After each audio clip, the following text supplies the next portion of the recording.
Arestado sa Maynila ang isang gwardya matapos halayin umano ang menor de edad na anak ng kanyang ka-live-in partner. Ang panig ng suspect sa balitang hatid ni Mariz Umali. Nasa kalagitnaan ng kanyang trabaho ang 31 anyos na security guard nang arestuhin siya ng mga tauhan ng Barbosa Police Station ng Manila Police District.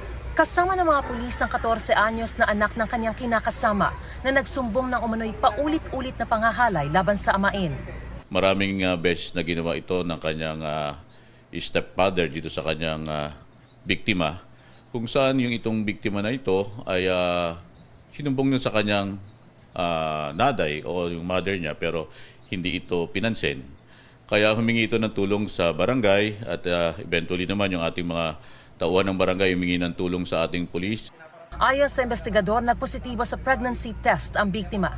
Diretso sa kulungan ng suspect na itinanggi ang paratang. Hindi ko talaga ginawa yan, ma'am, sa kanya. Hindi minsan po na pinagsamantalang. Hindi ko po siya nakagalaw. Hinala ng suspect gumaganti lang daw sa kanya ang biktima sa mga pagkakataong pinagagalitan o pinagsasabihan niya ito. In-inquest ng suspect at sinampahan ng reklamong statutory rape.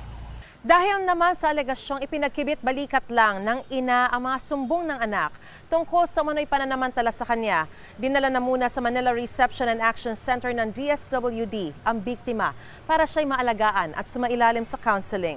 Tinitignan din kung may pananagutan ng ina matapos hindi umano pansinin ang mga sumbong ng anak.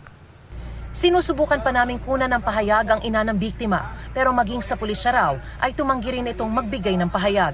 Mariz Umali nagbabalita para sa GMA Integrated News. Kapuso, para sa mga maiinit na balita, mag-subscribe sa GMA Integrated News sa YouTube. Sa mga kapuso naman abroad, subaybayan nyo kami sa GMA Pinoy TV at sa www.gmanews.tv.